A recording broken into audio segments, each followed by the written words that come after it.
बच चुके हैं और वक्त हो चला है सबसे बड़ा मुद्दा का। मैं हूं आपके साथ आशीष पांडे। 2024 की लड़ाई तय हो चुकी है। कौन किस ओर से लड़ेगा यह भी तय हो चुका है। एनडीए के खेमे में जहां 38 दल हैं तो वहीं कांग्रेस यानी इंडिया के साथ 26 दल हैं। इस लड़ाई ने यूपी की सियासी तस्वीर भी साफ कर दी है।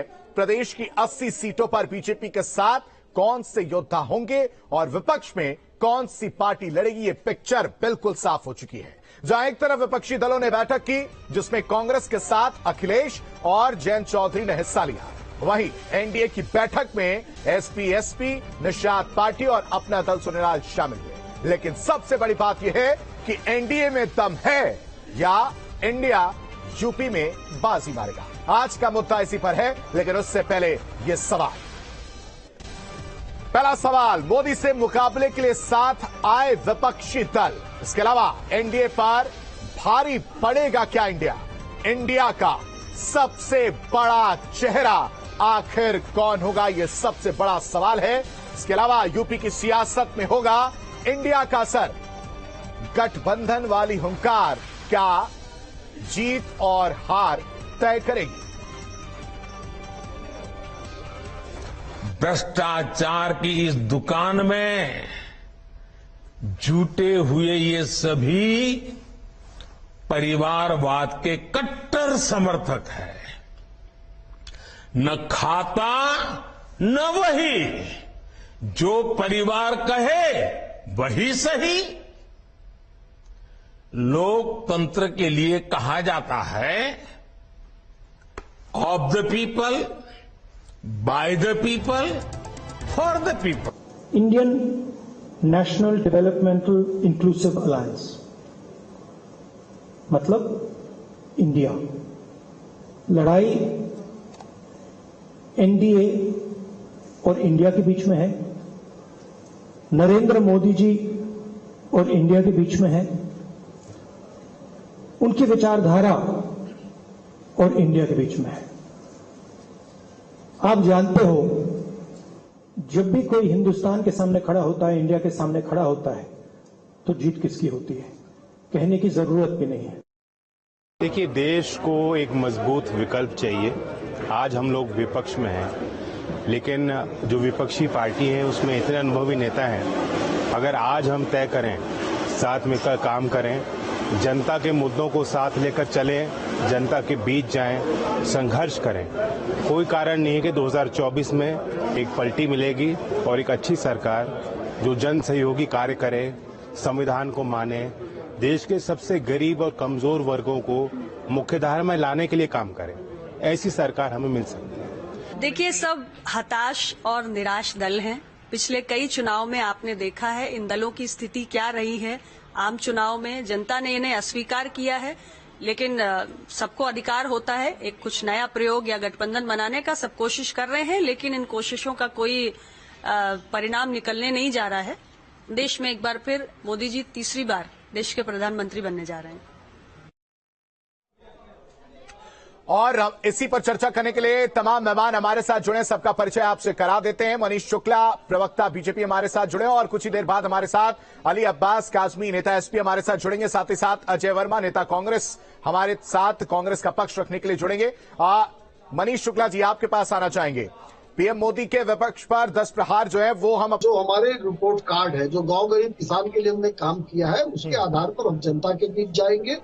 एनडीए के पास उत्तर प्रदेश में, चूंकि उत्तर प्रदेश का चैनल, इसलिए मैं बार बार उत्तर प्रदेश का नाम ले रहा हूँ, उत्तर प्रदेश में भरोसेमंद सहयोगी हैं और उनके वो हमारे एनडीए के साथ मिलकर 80 की 80 सीट जीतेंगे, ऐसा विश्वास हमको है। चूंकि 6 साल में उत्तर प्रदेश में लगातार कानून का शासन स्थापित हुआ है, किसानों की जो फसल है उसकी रिकॉर्ड खरीदारी की गई है, गन्ना किसानों का भुगतान किया गया है, नौकरियां पारदर्शी तरीके से दी गई हैं उत्तर प्रदेश में।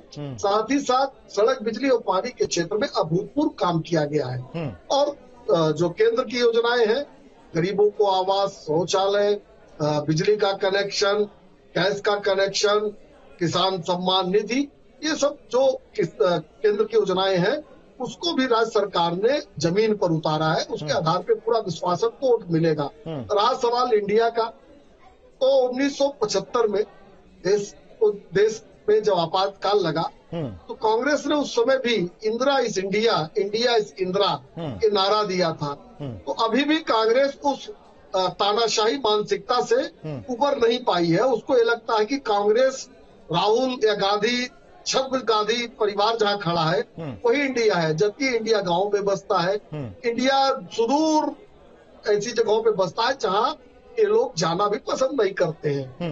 और अभी चूंकि आपके पैनल पे अभी किसी पार्टी के प्रवक्ता नहीं आए हैं, तो मेरा आपसे सवाल है, एक बार उनसे आते ही पूछिएगा जरूर ये सवाल, एनडीए, नेशनल डेमोक्रेटिक, हेलो, हाँ सुन रहा हूं, बोलिए जी, हमारा जो अलायंस है उसको राष्ट्रीय जनतांत्रिक गठबंधन हम कहते हैं हिंदी में। तो इंडिया का एक बार उनसे फुल फॉर्म पूछ लीजिएगा, जो इनके गठबंधन ने जो अपना नाम दिया है।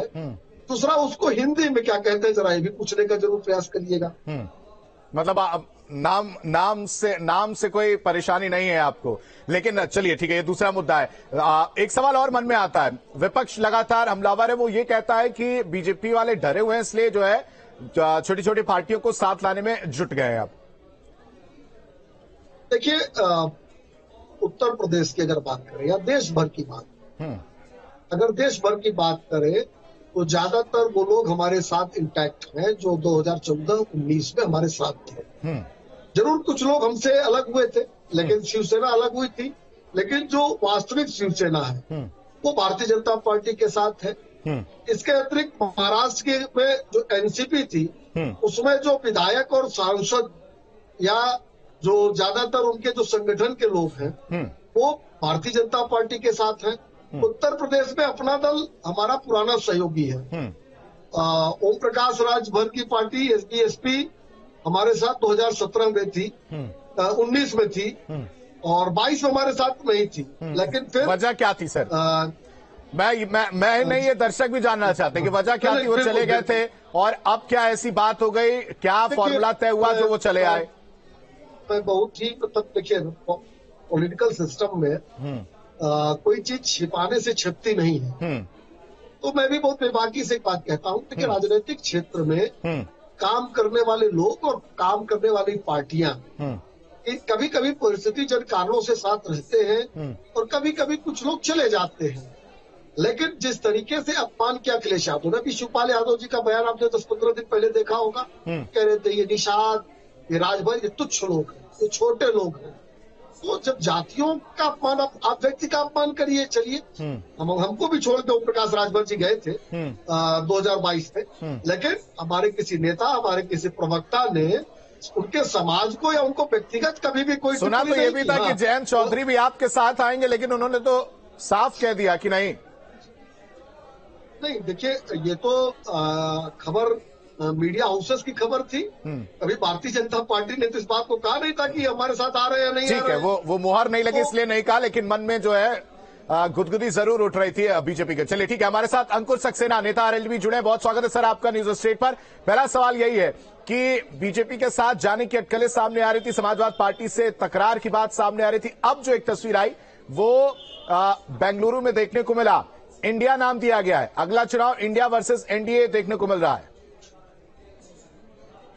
जी बिल्कुल, भारत में अगर आपको संविधान बचाना है, आपको लोकतंत्र बचाना है, तो इंडिया की आम आवाम को इंडिया के नेतृत्व में एक चुनाव लड़ना पड़ेगा। क्योंकि जो हमारे यहाँ की संवैधानिक संस्थाएं, उन संस्थाओं का इतना मिसयूज किया जा रहा है कि आम जनमानस जो है उसका दम घुट रहा है। आम जनमानस भी इस बात को समझ रहा है कि अगर 2024 के इलेक्शन में इंडिया के बैनर तले उनने इंडिया के बचाने के लिए, इंडिया के सम्मान के लिए, भाइयों और बहनों के रोजगार के लिए, भ्रष्टाचार मुक्त भारत को बनाने के लिए, बेरोजगारी, वो तो मनीष शुक्ला जी तो कह रहे हैं उन्होंने तो रोजगार दिया है के लिए। मनीष शुक्ला जी तो कह रहे हैं रोजगार दिया है उन्होंने। नहीं, तो मनीष शुक्ला जी जो बात कह रहे हैं वो पेपरों पर रोजगार दे रहे हैं। उनने तो 15 लाख रुपए भी दिए हैं भारत के आम जनमानस को, जो इलेक्शन के समय उन्होंने कहा था। क्यों मनीष जी बताइए, पेपरों में आप लिख दे रहे हैं, झूठी अफवाह क्यों फैलाते हैं? जनमानस को सब कुछ दिया है। नहीं, देखिए, अगर मैंने तो जो बातें कही तथ्यात्मक कही, 6 लाख सरकारी नौकरी है, मैं सरकारी नौकरी की बात कर रहा हूँ, 6 साल में पारदर्शी तरीके से दी। अखिलेश यादव के समय में 5 आयोग उत्तर प्रदेश के जहां से नौकरियां मिलती हैं, चाहे लोकसेवा आयोग हो, चाहे उच्च शिक्षा आयोग हो, चाहे अधीनस्थ शिक्षा चयन आयोग हो, सबके अध्यक्ष और मेंबर माननीय उच्च न्यायालय ने क्यों बर्खास्त किया था? अंकुर जी से पूछ लीजिए, उसका कारण आप बता दें चैनल पर, क्यों बर्खास्त किए गए थे? बताइए। ये बताइए कि आप इधर उधर की बात मत करिएगा। नहीं, मैं सीधे की मुद्दे की बात कर रहा हूँ। देखिए, अनिल यादव क्यों बर्खास्त किए गए थे? ये भाजपा की प्रवृत्ति है कि सवाल पूछेंगे और जवाब सुनने की बजाय भागने लगेंगे। ठीक है, नहीं मनीष जी, देखिए मनीष जी बात तो सही है, सवाल पूछा तो रुक जाइए, जवाब लीजिए जी। अब आप तथ्यात्मक सवाल पूछ रहे हैं तो आप तथ्यात्मक उत्तर देने को भी तैयार रहिए जल्दी से। सबसे बड़ी बात ये है कि भारतीय जनता पार्टी के शासन में कितने पेपर आउट हुए? 2014 से जब से भारतीय जनता पार्टी, मेरे सवाल का जवाब है, बिल्कुल सवाल का जवाब है। आप बताइए ना, अनिल यादव बर्खास्त क्यों किए गए? अखिलेश यादव की सरकार में परीक्षा आप क्या पूर्ण करा पाए? 500 आयोग के चेयरमैन क्यों बर्खास्त किए गए थे? आप क्या जब भी माननीय उच्च न्यायालय ने बर्खास्त किए थे? कोई भी नौकरियां निकलती थी अखिलेश यादव के समय में। अंकुर सक्सेना जी, ठीक है अंकुर सक्सेना जी, ठीक है अंकुर सक्सेना जी, सुन लीजिए, ठीक है अंकुर सक्सेना जी, ये बताइए पिछली बार का जो रिजल्ट था वो सबके सामने है, इस बार समाजवादी पार्टी से क्या बात हुई? देखिए, समाजवादी पार्टी से आज की अगर आप मीटिंग की बात कर रहे हैं इंडिया के लेवल पे या समाजवादी पार्टी, मैं उत्तर प्रदेश के लेवल पे बात कर रहा हूं, आपको भी पता है, और सीट शेयरिंग के मामले पे बात कर रहा हूं। अब स्पष्ट सुन लीजिए, बताइए क्या बात हुई, क्या कोई फॉर्मूला निकला क्या? अगर उत्तर प्रदेश की आप 80 लोकसभा सीटों की बात कर रहे हैं तो मैं आपके सम्मानित चैनल के माध्यम से स्पष्ट कर दे रहा हूं कि राष्ट्रीय लोकदल समाजवादी पार्टी गठबंधन टोटल 80 की 80 सीटों पर चुनाव लड़ने जा रहा है। जहां पर राष्ट्रीय लोकदल के सिंबल पर लोग हमारे प्रत्याशी लड़ेंगे, वहां पर समाजवादी पार्टी की द्वारा समर्थन दिया जाएगा। जहां पर समाजवादी पार्टी के सिंबल पर लोग लड़ेंगे, राष्ट्रीय लोकदल के कार्यकर्ताओं द्वारा तनमन धन से समाजवादी पार्टी के प्रत्याशियों को लड़वाया जाएगा। नहीं, अभी भी आपने मेरे सवाल का जवाब नहीं दिया। मैंने पूछा सीट शेयरिंग पे कोई बात हुई? मैं आपको बता तो रहा हूं, सीट शेयरिंग पे हमारी ये वार्ता हुई है कि टोटल 80 की 80 सीटों पर राष्ट्रीय लोकदल समाजवादी पार्टी गठबंधन इलेक्शन लड़ने जा रहा है। जो जिस ठीक है, बाकी मेहमान भी हमारे साथ जुड़े, अभिषेक वाजपेयी नेता एसपी हमारे साथ जुड़े, बहुत स्वागत है सर आपका। साथ ही साथ प्रियंका गुप्ता नेता कांग्रेस हमारे साथ जुड़े हैं, बहुत स्वागत है मैम आपका। आज समाजवाद पार्टी का रुख करते हैं, सबसे पहले देखिए सवाल लगातार चल रहा था और बीजेपी का भी सवाल था कि जो इंडिया का फुल फॉर्म है वो बताइएगा, उसकी हिंदी बताइएगा, और इंडिया वर्सेस एनडीए की जो 24 में लड़ाई देखने को लिए वो कैसे जीतते हुए नजर आएगी। सिर्फ उत्तर प्रदेश की अगर बात करें, जयंत चौधरी जो साथ दिख रहे हैं, फॉर्मूला क्या तय हुआ है? क्योंकि आरएलडी तो नहीं बता रही, आप ही बता दीजिए कम से कम।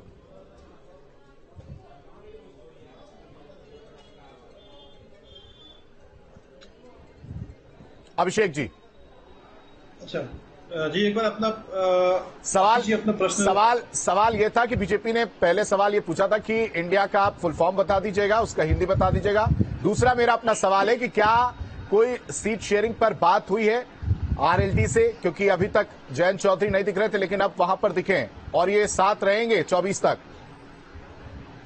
आशीष जी, मैं मनीष जी की बात पे और आपकी बात का प्रश्न का उत्तर दूंगा, लेकिन जैसा कि मैं अभी सुन पा रहा था, मनीष जी ने बड़ा अच्छा प्रश्न किया था, लेकिन इस बात पे इनको जवाब देना पड़ेगा कि जो पिछले सत्र में शिक्षा मंत्री थे, उन्होंने अपने भाई का कौन सा झूठा सर्टिफिकेट बनवा करके नौकरी दे रहे थे।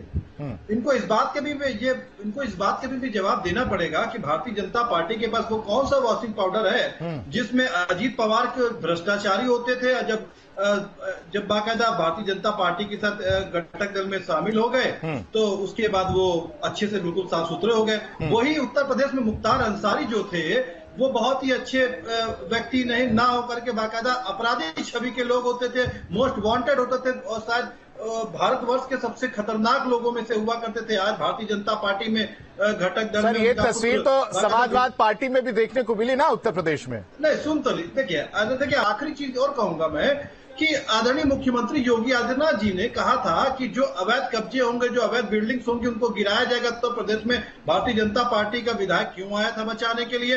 या बागपत। मनीष शुक्ला जी जल्दी से जवाब, फिर कांग्रेस का रुख करेंगे। देखिए, दो बातें हैं। एक तो मैं जरूर एक बात का जवाब देना चाहूंगा जो इन्होंने सोचा होगा, बहुत डिफिकल्ट सवाल है। मुख्तार अंसारी और अब्बास अंसारी के लिए एक महीना पहले ओम प्रकाश राजभर जी का बयान था कि वो मेरे सिंबल से जरूर जीते थे, लेकिन प्रत्याशी अखिलेश यादव के थे। ये बयान पब्लिक डोमेन में है। और ये भारतीय जनता पार्टी की तरफ से मैं स्पष्ट कहूंगा, तो मुख्तार अंसारी जैसे लोग सपा, बसपा और कांग्रेस में शोभा पाते हैं, भारतीय जनता पार्टी में कतई नहीं पाएंगे। उनके खिलाफ जो कार्रवाई योगी आदित्यनाथ की सरकार कर रही थी वो जारी रहेगी। दूसरी बात, अब सुन लीजिए, अब सवाल अब ये नहीं बीच में नहीं, मेरी बात आ जाने दीजिए। ठीक है, देखिए समय कम है, बीच में टोका टाकी नहीं, समय बिल्कुल कम है। जल्दी से मनीष जी बात खत्म करिए, फिर कांग्रेस का रुख करना मुझे। दूसरी बात, भ्रष्टाचार पे कौन बात कर रहा है? जिसके गठबंधन में लालू प्रसाद यादव सजायाफ्ता है, जिसमें राहुल गांधी जो जमानत पर है। ठीक है, प्रियंका गुप्ता जी, प्रधानमंत्री नरेंद्र मोदी आज एक वक्तव्य देते हैं, एक बयान देते हैं, जिसमें वो कहते हैं कि जो सम्मेलन है वो कट्टर भ्रष्टाचारी सम्मेलन की बात वो कहते हैं। पीएम मोदी ने कहा ऐसा। देखिए, जब भ्रष्टाचार पे अब भारतीय जनता पार्टी बात करती है तो हास्यास्पद लगता है, क्योंकि वही प्रधानमंत्री जी हैं जो भ्रष्टाचार को लेकर, आप देखिए कि महाराष्ट्र के जितने भी नेता हैं उनको नाम गिना कर उनके कितने अमाउंट के उन्होंने भ्रष्टाचार किया ये गिना कर उसके बाद 72 घंटे भी नहीं बीतते उनको अपनी पार्टी में सम्मिलित कर लेते हैं। और ना सिर्फ सम्मिलित करते हैं बल्कि उनको उप मुख्यमंत्री बनाते हैं, बल्कि खजांची की चाबी आप सोचिए कि जो फाइनेंस जैसा डिपार्टमेंट है उन्हीं को सौंप देते हैं। तो भारतीय जनता पार्टी के खाने के दांत कुछ और, दिखाने के कुछ और। एक सवाल और है, ये इंडिया नाम देने से आपको लग रहा है कि जो है जनता उस तरफ रुख कर लेगी, वोट देगी? साथ ही साथ दूल्हा कौन होगा, ये सवाल मेरा नहीं है, दूल्हा कौन होगा आपको भी पता है, बीजेपी जो है लगातार दूल्हा कौन है सब पूछे जा रही है। नहीं, देखिए, रही बात, मैं समझती हूँ कि ये अलायंस का जो मकसद है वो बिल्कुल साफ है। जिस तरह से ईडी और सीबीआई का इस्तेमाल हो रहा है, लोकतंत्र को एक तरह से लोकतंत्र ढंग से चुनी हुई सरकार को गिराने की कोशिश हो रही है, उन सारी चीजों को देखते हुए। मनीष जी जल्दी से जवाब, समय कम है। ठीक है, जल्दी से। जो इन्होंने गठबंधन बनाया उसका नाम रखा है, उसका फुल फॉर्म में बता दे और हिंदी में उसका नाम बता दे, तो हमको लगता नहीं पता। दूसरा, राहुल गांधी और सोनिया गांधी भ्रष्टाचार के मुद्दे पे 5,000 करोड़ के भ्रष्टाचार के मुद्दे पे 50,000 की जमानत पर है। ये जो बीजेपी के प्रवक्ता हैं, इनको इतना घमंड। ठीक है, माफी के साथ आप सभी मेहमानों को रुकना चाहूंगा क्योंकि समय बहुत कम है। आप सभी मेहमानों को हमारे साथ जुड़ने के लिए बेहद शुक्रिया। तो सबसे बड़े मुद्दे में आपने देखा कि बेंगलुरु में विपक्ष ने अपने गठबंधन का नया नाम तय किया है और नाम है इंडिया, यानी अब एनडीए वर्सेस इंडिया की लड़ाई होगी। इस लड़ाई के एक महारथी का तो पता है, लेकिन विपक्ष के सबसे बड़ा चेहरा